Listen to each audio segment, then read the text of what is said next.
that No, okay, yeah. Mhm. So, if we're going to get into you have to understand this march is political. It's making the personal political.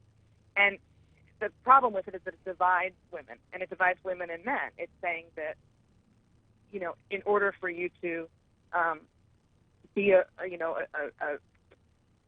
progressive woman or just someone who's forward-thinking at all, you have to effectively believe that you're a victim of society and men, and that you're always oppressed and downtrodden and all the rest. So it's the truth of it is there really isn't any point to the march. It's really much more about Donald Trump than it is about anything of substance. So I think the only thing that it really highlights, as far as kind of conjunction with my book, if you will, is just showing how strident really the whole left-wing and very feminist movement has affected negatively the relationship between women and men and just gender relations. We're going to talk more general. about that with Suzanne Venker when we return. I'm CL. Don't go anywhere.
CL back on this Wednesday with the author of the acclaimed book Alpha Female's Guide to Men and Marriage. And one of the questions that is burning in our mind. We're going to talk about it here in these next segments.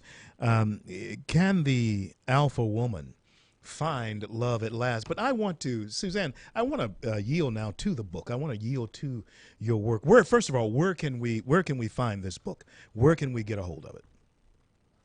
Oh, Amazon. That's where you can get everything these days, right?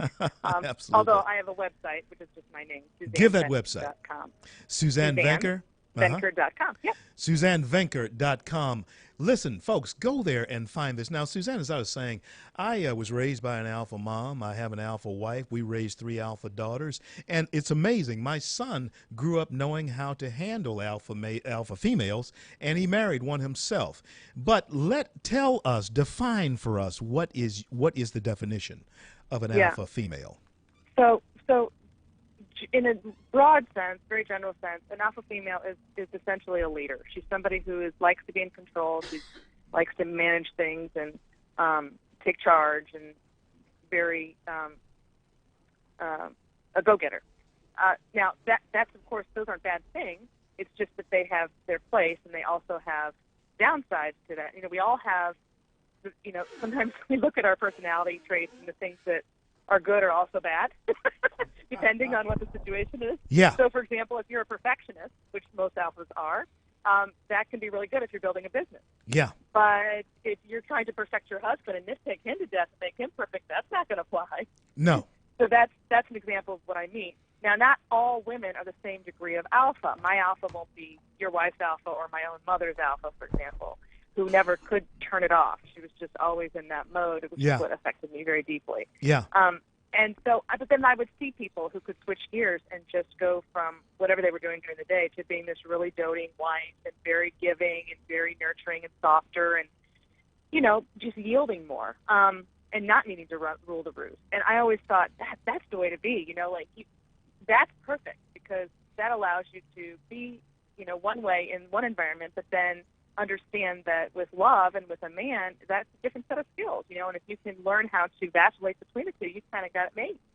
Is it true? Really the argument of the book. Is it true that most men do shy away from the alpha female, or is it that they don't understand how to deal with them? Which is the greater of that, or do they shy away from it? Mm-hmm. That's a great question. So I think there are some men who gravitate toward it because they do like that energy very much, for several reasons. I mean, either they are alphas themselves and they just like to be around themselves, I guess. Yeah. or they're maybe not. Yeah. Strong and they want to be near that, or whatever the case may be. Not strong's not the right word, but just more animated. But they misrepresent, or not necessarily, they misunderstand how that, depending on how alpha she is, how that might become a problem for him later. So I think a lot of men will get together with an alpha woman when they're dating first together, and it's really great energy. But years down the road, they can find that what he used to see as a positive energy can become used against him, and that it's not so positive anymore. And then he gets sort of stuck, and then there's a lot of conflict that they have to iron out between them personality-wise. Yeah, and I see here in your book that you say that the problem is that no man wants a boss for a wife. Now, looking back, and I'm so sure there's a lot of men out in the audience who are going to hear what I'm saying and understand what I'm saying, and there's a lot of women out there that's going to hear exactly what I'm saying. Looking back into my growing up years, and the reference that I have, and I married a woman just like my mom. I mean, it's amazing. I married my mom as far as her character is concerned. But Mom was the boss. Dad and now Dad was the kind of guy who could put his foot down when it was necessary. But other than that, he seemed perfectly content to let her run stuff and do stuff while he went out and made money, and made a living and so forth. Mom did work too on part-time basis, but he was the chief breadwinner but she ran the house. Yeah, and I think that's if each person has a distinct role and respects those roles and is good with those roles, then we're all set, right? The problem comes where it becomes more competitive. So you just described more of a traditional situation, which I happen to think is the better situation for marriage. I think the more traditional your marriage can be, the more the more you're going to flow with the tide as opposed to against it.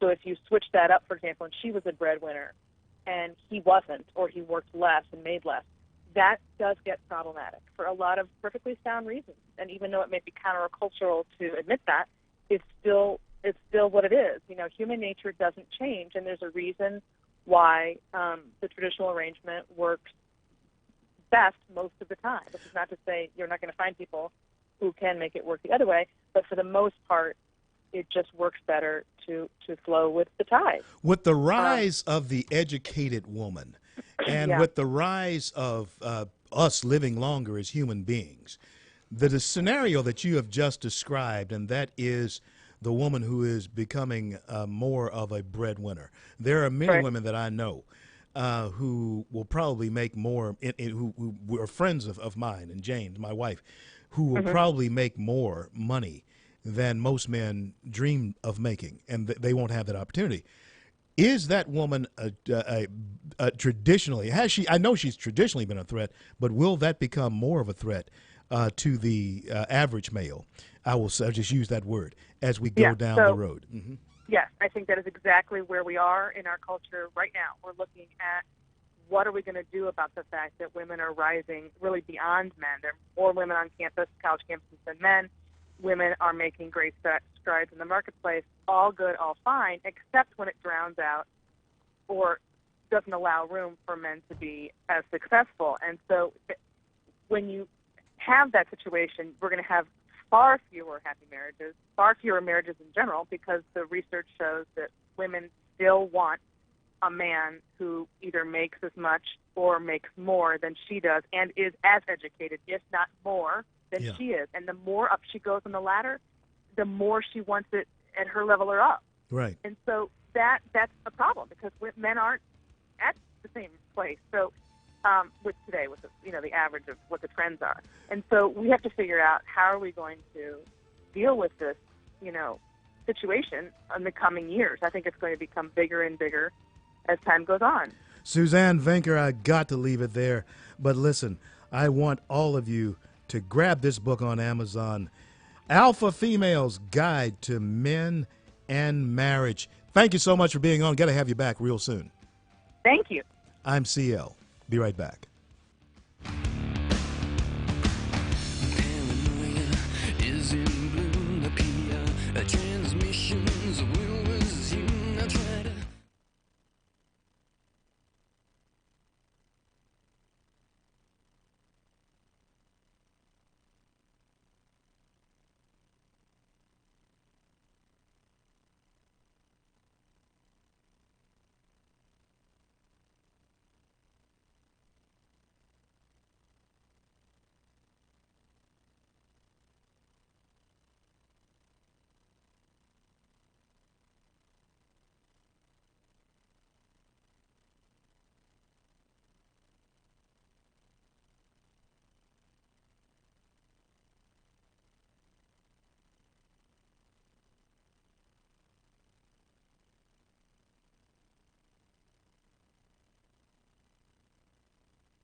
CL on a Wednesday here in the jewel cities of the Architects.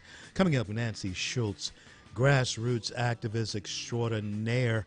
And I want to share with you this while we're waiting on Nancy to show up, because we want to talk about when Nancy comes on. We want to talk about how this thing is shaken out here in this country. I was glad to share some time with Suzanne Vinker because, hey, listen, I feel as though there is a design that is taking shape, has taken shape in this country that will pit men against women. It is pitting black against white. It's going to pit young against old. Marriages are going to be challenged. Relationships are going to be challenged, especially in lieu of the fact that they are trying to change the mindset, the chemical mindset, the chemistry of mindset in this country where it comes to male and female. There is a certain chemistry that they are trying to mix that won't mix, but they're going to force it. They're going to try and force it on the psyche of our young people. It doesn't fit with you and I. Now, there are some of us who are a part of the programming to carry out the agenda. I tweeted out, follow me at RevCLBryant, at RevCLBryant. I tweeted out a couple of days ago, there are some who set the agenda, and then there are some who are programmed to carry out the agenda. And what's going on with people who are in the over 45 age bracket? There are some who have been there to set the agenda over a period of time. And now they are grooming those who will actually carry out the agenda. I hope you're hearing me, because this is happening before your very eyes. Those who are programmed to carry out the agenda that has been set by their progressive liberal masters. Now, the technological Big Brother, or the idea of Big Brother 50 years ago was just an idea. And it was an idea based within the confines that government could get to a point where they could watch you at all times. There was no internet. There were no iPhones, smart TVs, all of those things. Televisions had tubes then. You had party lines back then. Computers, they were as big as any room in your house. They were big. Now you have within your hand things that take your personal information and it's stored in your hands. They have video cameras in them that take HD quality videos, high def pictures.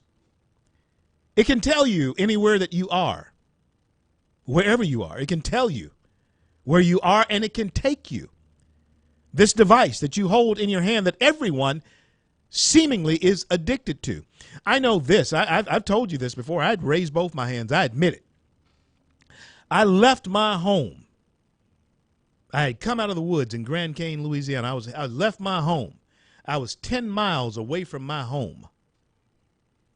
And I realized that I had forgotten my cell phone. Jay, you know what I did? What's that? I turned around and went back and got it.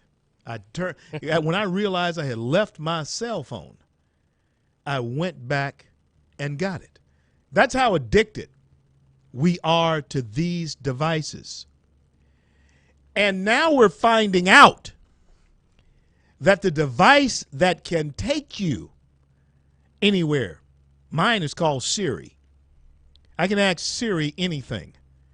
And Siri can, wherever I am, she can find me. She can take me to that place. And those of you who drive GM products, You're familiar with OnStar? OnStar knows where you are. And hey, it has always been in the back of my mind whether or not once they say your OnStar call has ended, it's always been in the back of my mind, has the call really ended? It's always been there. I'm always thinking about that. But now, what they have done, they have actually made the paranoia more real because they are actually telling you that, yeah, the fiber optics, the cables, the fiber optic cables, they can and are recording every keystroke, every number that you stroke on your computer, that you stroke on your iPhone, every number that you dial on your iPhone. If you have a smart TV and it is hooked to the internet, hooked into the internet, that television, if they want to, has the capability of listening into your home. Yes, they do. They make them smarter. They come out with this, I guess in September, they're telling me that the iPhone 8 is coming out. And I was saying today to someone, I can't remember, maybe it was Robert J. I was talking to a little bit earlier today. I was telling Robert J. that my cell phone was acting up. I couldn't text anyone. I could receive them, but couldn't text out. Guess what? It was time to upgrade. I'll be back. We'll talk more.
We calling any minute.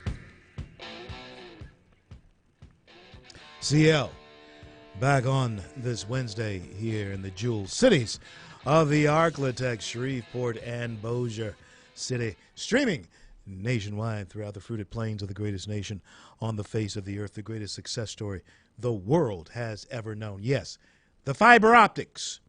Oh, I remember when we first started learning about fiber optics. What a wonderful thing.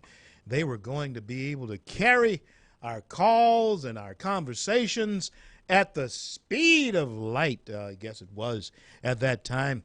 Never did we know, never did they tell us that you would be able to record everything or every stroke, be able to decipher everything that you were going to do with. Then the iPhone had not even existed yet. It wasn't even in existence. Oh, yeah, we have become incredibly wise, and it seems as though we are outsmarting ourselves. Oh, yeah. Let me tell you why. Because our protection against unlawful search and seizure comes into play here. Fourth Amendment rights. Yeah, they definitely come into play. You see, if they can at any point in time, there was a time, and this is where the revolution, this is why I'm talking about revolution and civil war. You see, we were outraged as a nation undefined and unfounded back when the British were in control of America, because they could come into your house without warning at any time and check and see what was going on in your house. That was one of the things that was the catalyst of revolution in this country. That's why I tell you, revolution is in the air. Revolution is in the air. That was the catalyst. That's what ticked the colonists off so much. It would tick you off so much. Incredibly so. I know it would do me if authorities could just come into your house at any time and look around just to see what's going on without your say-so or without a lawful warrant from a court. That would tick you off, wouldn't it? And it should, because you're an American. And Americans have certain rights that have become ingrained in our DNA. They have become ingrained in our DNA. That was the catalyst for our caller named Jerry, for our revolution. That was the catalyst. The British were coming in. 320-5335, 318-320-5335. Jerry, thank you for listening. Thank you for calling. What's on your mind?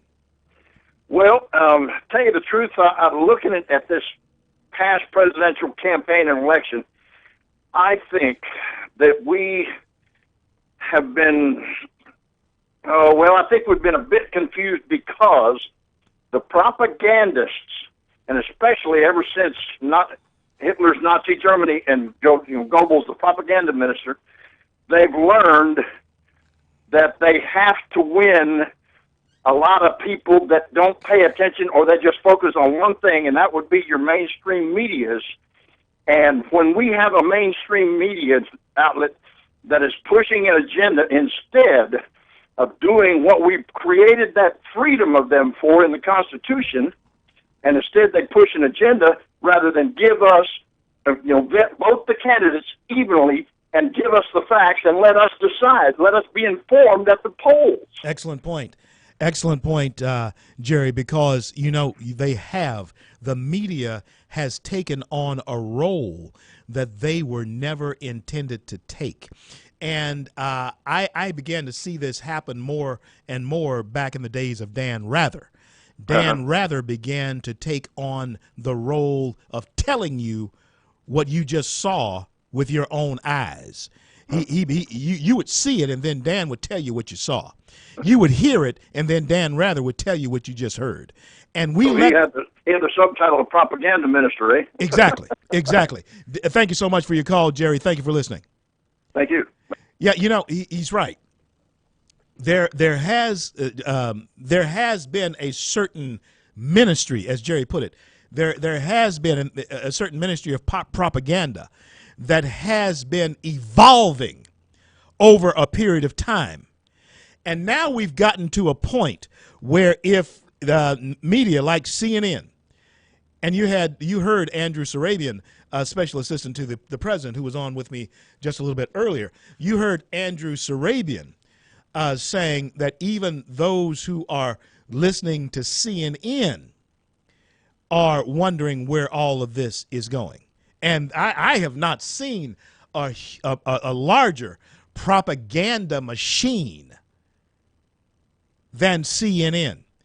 There are opinionators. There's no question about there are opinionators on Fox News. No doubt about it.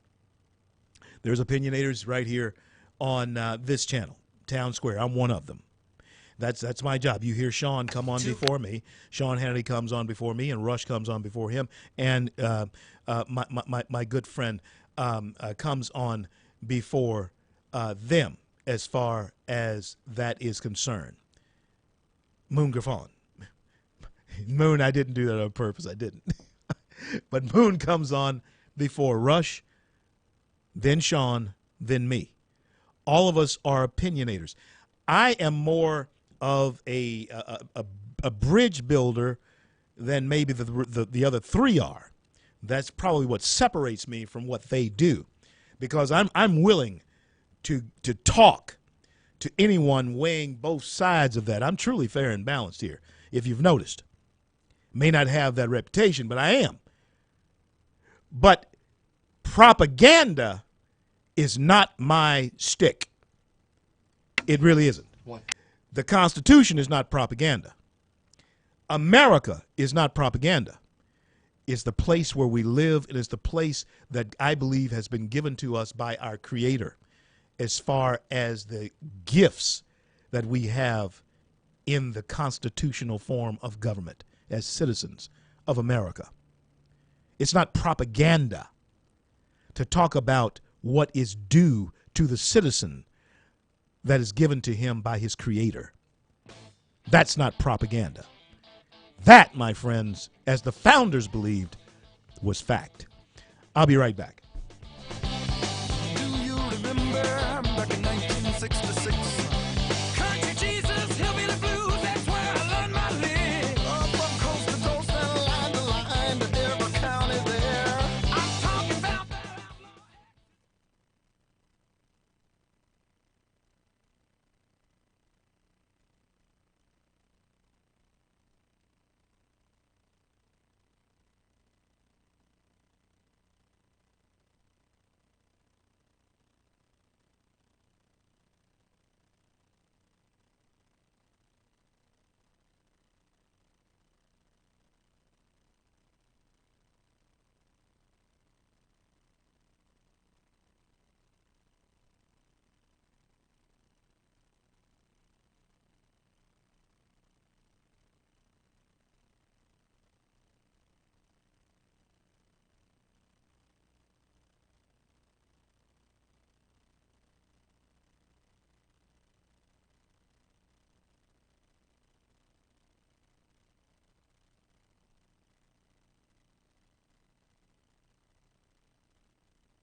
CL, back with you on this Wednesday here, streaming live throughout the greatest nation on the face of the earth, the greatest success story the world has ever known, and that is America. And I want to welcome our friends in Wilmington, North Carolina, on WLTT 1180, as well as our friends in Southern Arkansas and East Texas. Thank all of you throughout the Fruited Plains for joining us here tonight. Now on the line with me is a friend. She is a friend of mine, and we are going to be turning some corners here real soon together, hopefully under the umbrella of the organization that I hold near and dear to me, Freedom Works. Her name is Nancy Schultz. She is the founder of Congressional Wives Speakers Bureau, and she is the co-founder of the American Prayer Initiative. American Prayer Initiative. She's the co-founder of American Prayer Initiative. Help me welcome Nancy Schultz to the program for the first time. Thank you so much for being there, Nancy. Oh, you're so welcome, CL, and I just have to say thank you for the voice of reason and freedom in this country that you represent. You are a phenomenon, and I'm so pleased and privileged, really, to be on your show. Thank you. Well, God bless you. First, tell us now, Nancy, about the American Prayer Initiative. Tell us about that. All right. Well, about just a few years ago, Vonette Bright and I were praying with each other for a year's time. And I was going through the Colson, very, very intensive worldview training that Chuck Colson had in Washington, D.C. before he passed away. And Vonette and I prayed about what I was learning for a whole year. And by the end of that year, we decided that we had to do something to try and develop some kind of strategy to turn this country back to her founding principles and constitutional roots. And so we gathered people like Shirley Dobson and Penny Nance of Concerned Women for America and Janet Parshall from the Janet Parshall Show, and several congressional wives, several first ladies, two first ladies, and some other, there were about 18 of us in a room that spent a whole day just saying, we're not leaving this room until we figure out something to change this country. And by the end of the day, CL, we decided that unless this country reconnects with our Creator, with the one who made this country great in the first place, nothing else that we could do would matter. And so we developed this American Prayer Initiative, put it online. People have been registering for it. We've got Catholic dioceses in this country making it their prayer effort. We have people all over the country cluing in and using these prayers that came from these women. And folks, let me tell you something. I know, and I certainly hope that you find out, if you don't know, that prayer does change things. It absolutely does. Now, Nancy, you have been married you were married to a Pennsylvania legislator for 18 years. Tell us about that life. Tell us about inside that bubble.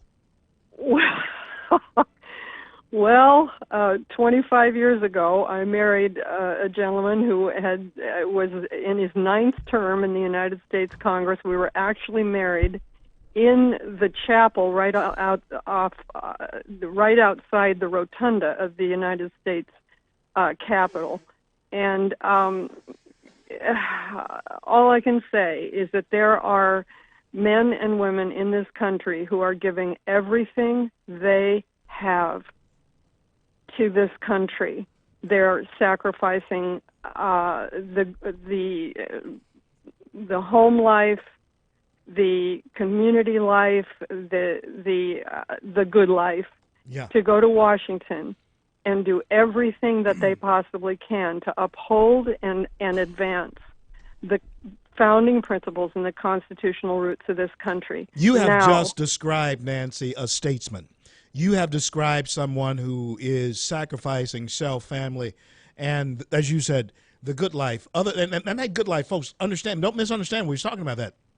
We are talking about just being free of encumbrances that are not your own. Because once you become a legislator, you take on the responsibilities of the community that sent you to either the state house or the national house. Now, Nancy, the reason I wanted to go down that trail is because we are seeing, and I think it's uncomfortable in some ways, a certain footsie that is being played under the table with the Nancy Pelosi's and the Paul Ryans of of the two parties.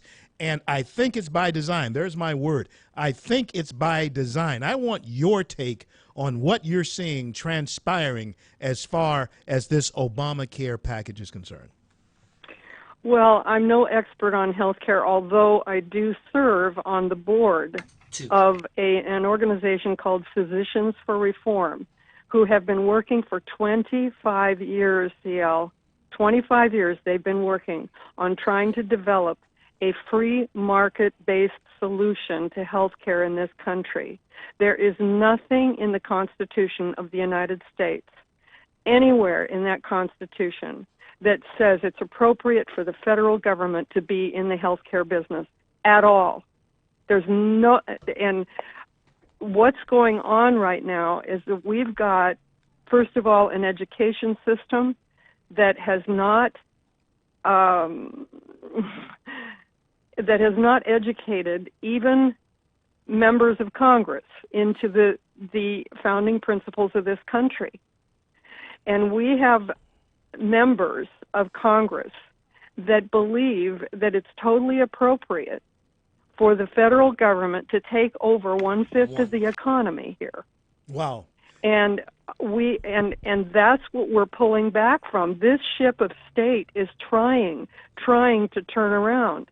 And this particular effort to try and reverse Obamacare is not going to do it. Nancy, I don't want to leave this. I don't want to leave this conversation there, but I'm coming up against a hard break. Now, I want you to stay with me through the break, and we're going to be back with you on the other side of the break. I'm CL. This is the CL Bryant Show. I'm on with Nancy Schultz. Don't you go anywhere. Right back.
Broadcasting from the Bayou State and all around the Gulf Coast and streaming nationwide. This is the C.L. Bryant Show. It is I, your native son, C.L. Bryant, here streaming live throughout the fruited plains of the greatest nation on the face of the earth, the greatest success story the world has ever known, and that is America. You can download the free C.L. Bryant Show app onto your Android or iPhone device and listen to us on the go. And that's the C.L. Bryant Show on your Android or iPhone device. It is absolutely free. On the line with me now is the founder of Congressional Wives Bureau, Nancy Schultz, who is a shaker and mover there in Washington, D.C., and has been for many years. Friend of mine, thank you so much for being there with me tonight. Nancy, the question that I had for you when we went away through the break was, do people understand the type of camaraderie that does develop between seemingly the opposing parties, like Paul Ryan, for instance, and Nancy Pelosi? Do people really understand that the ones who have been there for a long time, they become friendly with each other, don't they? Give us your perspective. Well, it's quite a bit different, CL, to be honest with you, than it has been in the past. It has gotten so, after the Second World War, Democrats controlled Congress for 40 years. And if Republicans wanted to get anything done, they had to compromise. And we as a nation and as a Congress have moved more and more and more left, to the point that we've lost our anchor. Now, in terms of understanding the brilliance of the free market capitalistic system that we used to live under, what has happened is the Democrat Party has moved so far to the left. The leadership of the Democrat Party in the United States is, I hate to say this, but they are really, I've studied worldview. Yeah, worldview. The worldview of the leadership of the Democrat Party, I'm sorry, it's a socialist worldview. Nancy, there's nothing wrong with that, because we talk about that every night, how progressive liberalism and socialism are mental illnesses, and we're seeing it manifest on the streets of America today. We are seeing outright mental illness. Complete your thought. I'm sorry. Well, I just want to, I'm reminded of something that there was the senator that was in charge of counting noses and twisting arms to get Obamacare through in the first place is a man that I have known for 35 years, the Democrat senator. He, before Obamacare passed, he was writing op-eds to the hometown papers that Obamacare is the Christian thing to do. But after it passed, he was in a small group of lawyers here in Washington, and he said, and I quote, Obamacare was never about health care. It's about redistributing the wealth. Yeah.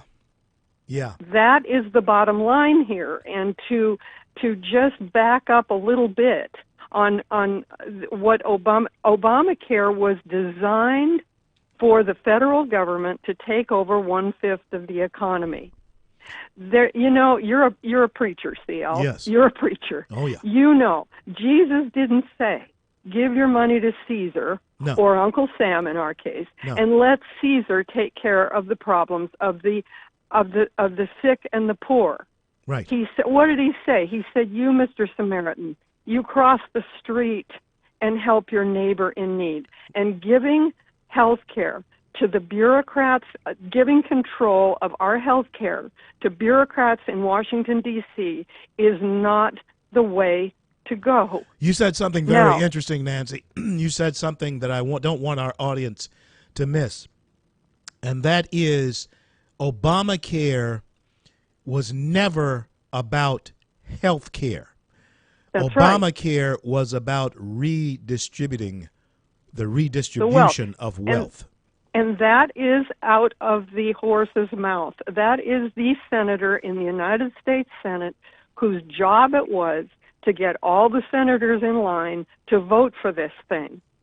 And now we've got a golden opportunity in a very, very, very short window of opportunity here to get it right. Now, there's probably not going to be one single Democrat that votes for anything that the right comes up with. No. So my argument is, instead of just doing Obamacare light, let's do right.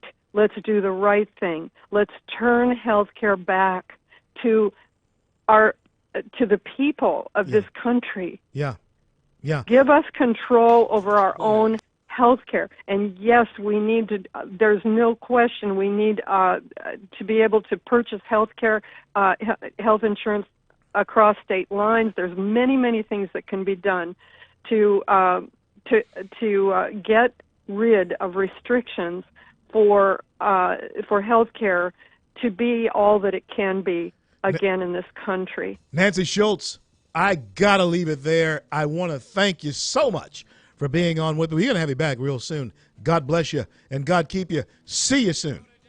Keep going, CL. You're just a brilliant, brilliant voice in this country, and thank you for all you do. Thank you. I'm CL. We'll be back in just a couple of minutes to break on through to the other side.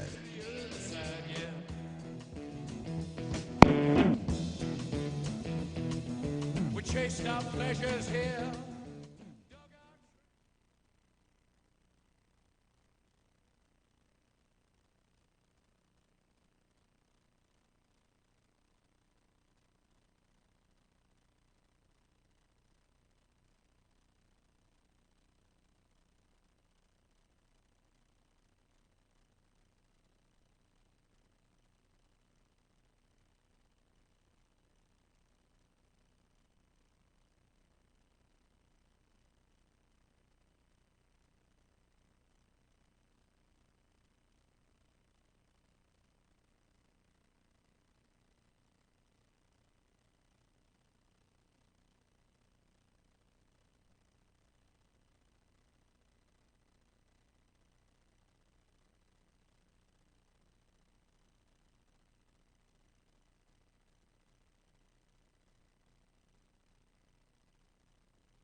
CL here on the home stretch of the show. It's always good to be with you here nightly, 5:30 to 7:30, Monday through Friday, and have some traveling coming up. But next Tuesday, I will be broadcasting from Capitol Hill.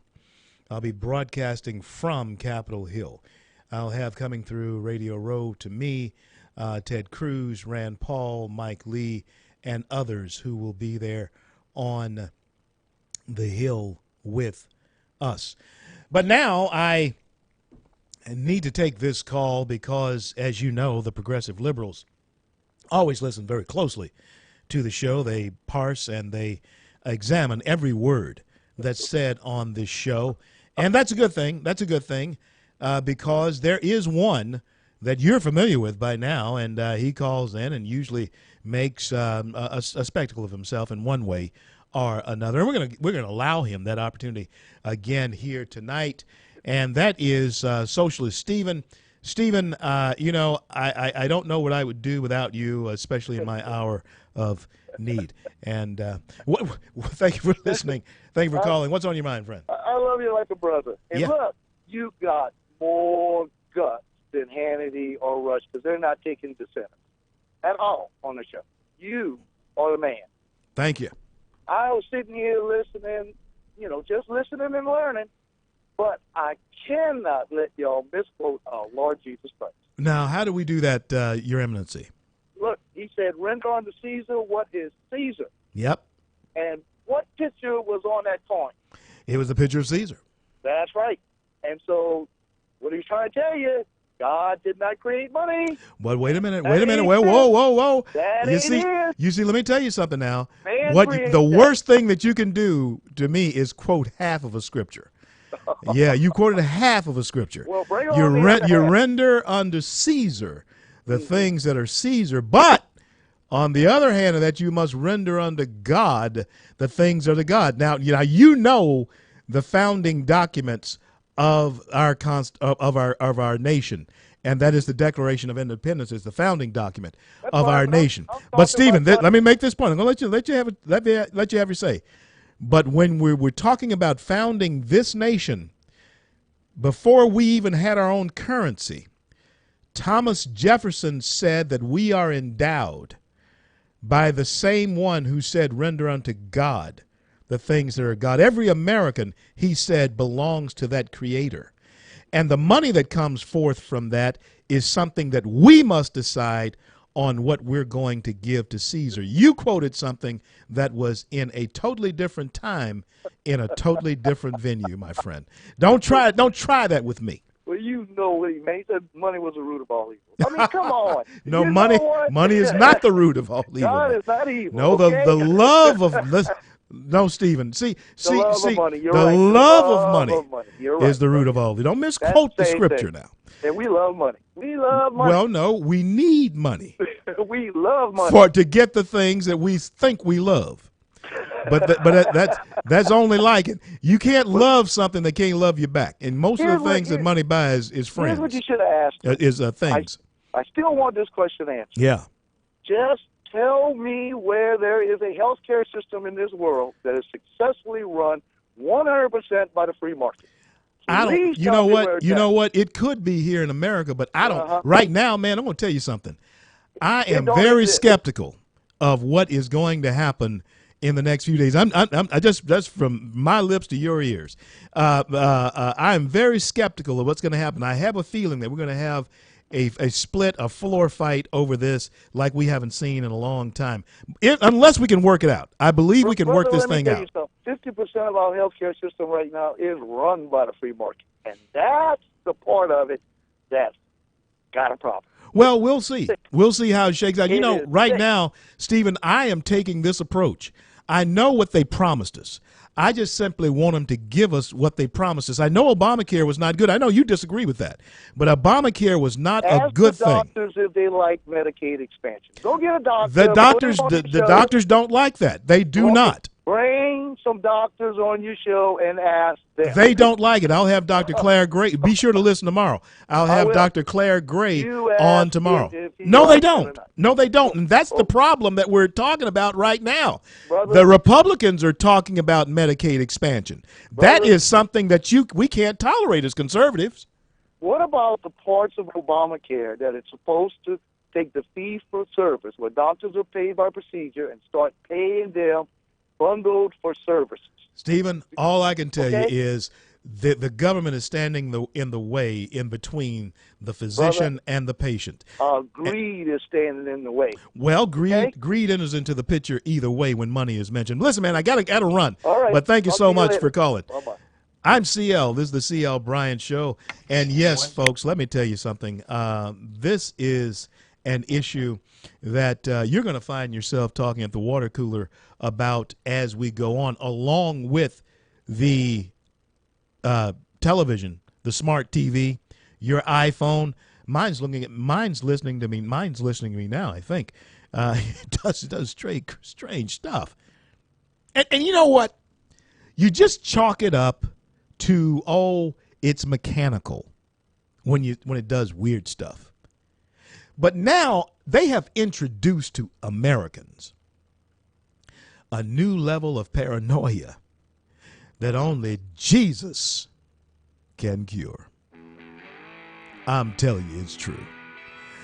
I'll be back in just a couple of minutes.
The redistribution of wealth.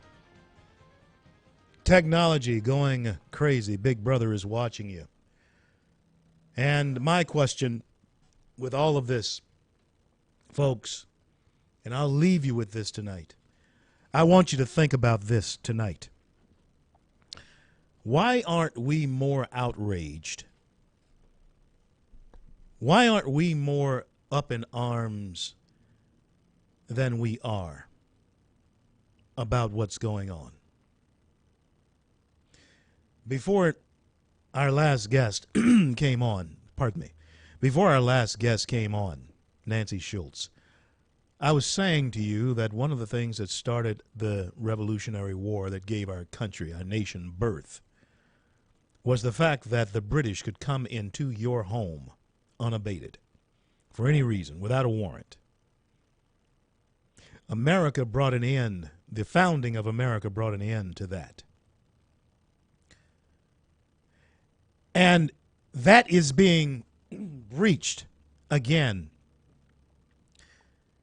by technology. And we are defiantly ignorant of how they are invading our privacy. Maybe we want to continue to be ignorant of it. Maybe we want to hide our head in the sand and think that they don't mean us any ill when they violate us like this. This country was founded to stop that. But we're letting it happen. And my question is this. Why aren't we seeing more outrage about that? We're letting this just float along, just rock along. Have we become that numb? Have we? That we are going to get the information. We are going to actually confirm the information is there. That we are being spied on by our government. That your home is being invaded without warrant by your government. Why is there not more outrage? We are endowed by our Creator with certain unalienable rights. Defend them. Well, I want to thank God for bringing us to the close of yet another day. And I want to thank Him for our men and women in uniform who defend our right to speak our minds. And until I'm able to talk to you again, I'm CL. And may God bless and keep you all. And to the families left behind, we'll stand by your side, and the bond will never be torn. For those who wear the uniform.